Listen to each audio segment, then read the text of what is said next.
Okay, T110E5 Cliff, what are we going to do? We're going to smash some faces, we're going to push some corners, and we're just going to take out the enemy. And that's really the game plan here. We're going up the far east side, which is a little bit risky if you don't have a team that you can count on, because if you get isolated over there, you're just going to get swept around from the middle and the far west, and you're just going to die. So we're going to push up that right side. We're going to face whatever we run into there, because we've got a great tank for that. T110E5 has lots of armor, pretty good all-arounder, great gun, penetrate pretty much anything with the heat rounds that we have, which we're going to see today because I got a surprise for the heat rounds, but we're heading straight up there.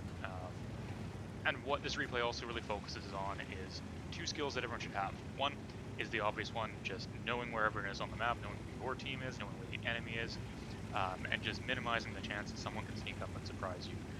That's a vitally important skill to have if you want to survive longer in games, because you're not going to get surprised and have to make harsh, quick reactions.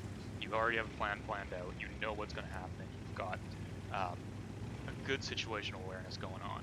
So for the first little part of this clip, I don't have any of that. I just tunnel vision, I look up there, focus on a little light tank that's not going to do me much damage, but is about to get smacked by artillery pretty hard. And I kind of forget about him, he dies. Now I'm just going to look forward, just looking at where I want to go, not making the proper calls. So I notice I get spotted, but I just keep going forward, and then I get smacked by a little WZ-131. Not a ton of damage, it's a little bit annoying because I should have seen him there, and I should have gone a little bit wider around. However, it's not the end of the world. So it's going to be me and a T10 going around this corner here. That's not a lot of tanks, but there's not a lot of things I'm too scared of on the enemy team. There is one T57 heavy, and there's like an AMX-50B that kind of terrify me, but those I'm only scared of situationally. So again, I tunnel vision, I push forward, I'm not really paying attention to the right, and if I hadn't been watching my mini-map, which is again the most important skill to have, I might have gotten myself into a little bit of trouble here. So T10's doing the smarter route, going down in the dip there, and what he sees is at the T57 heavy kind of pulling up on the right there.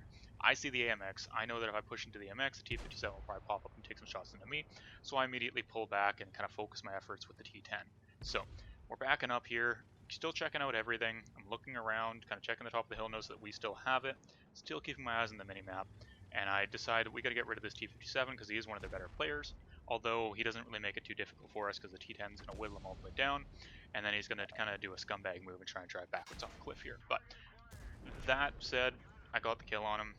Wasn't much of one because he was going to die anyway, but it at least put me in a good position to advance because I wouldn't want to go around the corner into the AMX. So we're just going to continue pushing here, and this is kind of the turning point where I start to consider playing the game for myself rather than for the team. So I've already started using the heat shells because I completely forgot I turned them on with the T57 heavy, which means I'm going to spend a lot of money. But in playing for myself, I just need to push forward as aggressively as I can. We're not going to lose this. It's 4-0. We've got a good health pool going on top of them, so I'm going to push forward and just really kind of focus on taking down some enemies. So doesn't mean I'm going to play dumb though. T54 has a lot less health there, and really that's going to be the priority target. You always want to focus down a single target. You keep your eye on other things, kind of scare him back into his corner. But if something is a one-shot, you take out that one shot, even if it means you get smacked by already because it's 7-1, and that doesn't matter too much to me. Playing for myself means getting some damage rather than playing conservatively. So AMX-50B, he's all alone, he's a little bit scared, so he runs away, and which gives me another free shot in the back of his turret. Still firing heat, still wasting money. Definitely could have penned that with your regular ammo, but sometimes I'm dumb. So this little guy here tries to jump, shoot in the turret, that's pretty much the end of it. So that's a great thing about the T110, really has pretty good accuracy. I'm only going to get one less shot into this guy here, so he's going to go on the move, just right to his artillery. So major things to take away from this: know where you are on the map, know where the enemies are, and then know when it's time just to charge in and play for yourself. That's kind of everything I want you guys to take.